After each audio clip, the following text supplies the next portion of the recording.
Hi అండి, నేను మీ Meenakshi.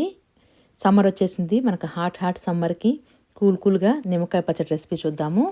So దీనికి మనం డైరెక్ట్గా నిమ్మకాయ పచ్చడి అనడం కన్నా దీంట్లో మనము జస్ట్ సాల్ట్ మాత్రమే యూజ్ చేస్తాం మెయిన్ ఇంగ్రీడియంట్గా.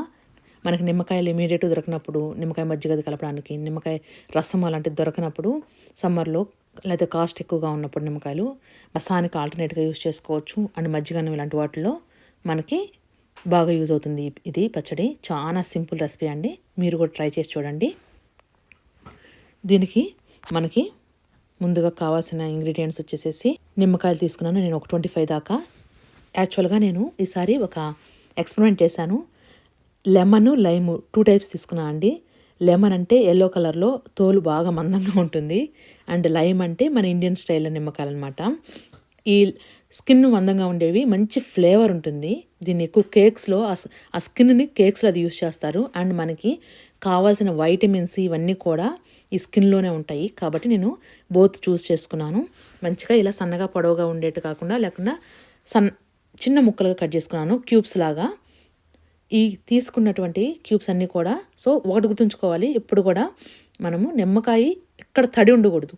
మంచిగా కడిగి బాగా ఆరబెట్టుకున్న తర్వాత ఇలా కట్ చేసుకోవాలి. ఇలా కట్ చేసుకున్నటువంటి ముక్కలకి నేను ఒక 2 స్పూన్లు పసుపు అండ్ 2 స్పూన్లు కారం కూడా వేశాను. కారం ఆప్షనల్, కానీ పసుపు వేసుకోవాలి. పసుపు వేస్తేనే మంచి కలర్ ఉంటుంది అండ్ బాగుంటుంది పచ్చడి చూడడానికి కూడా. ఉప్పు వచ్చేసేసి నేను 25 నిమ్మకాయలు యూజ్ చేశాను కదా, 25 నిమ్మకాయలకి అందాజుగానే తీసుకోవచ్చు అండి. దీనికి ఏమి ఇంత రూల్ ఏం లేదు. బట్ మనం నిమ్మకాయ పచ్చడికి వేసే సాల్ట్ తక్కువగా ఉంటే అది తొందరగా పాడైపోతుంది. కాబట్టి నేను 3 కప్పుల దాకా సాల్ట్ వేశాను.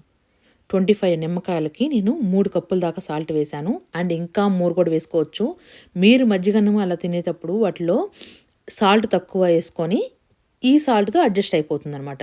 అండ్ చాలా టేస్టీగా కూడా ఉంటుంది.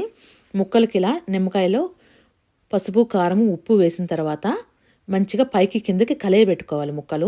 ఇలా కలయబెట్టుకొని మూత పెట్టి తడి తగిలిన చోట ఒక కార్నర్లో నీట్గా సేవ్ చేసుకొని ఒక 3 డేస్ తర్వాత మళ్ళీ ఇలా పైకి కిందకి అనుకొని, అప్పుడు మీకు ముక్కలు డ్రైగా అనిపించాయంటే వాటిలో మళ్ళీ పైనుంచి ఒక 5-6 స్పూన్లు అలా మంచిగా ఉప్పు పైన చల్లుకోండి.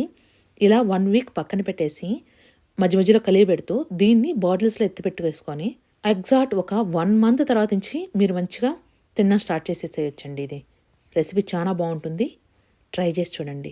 Thank you.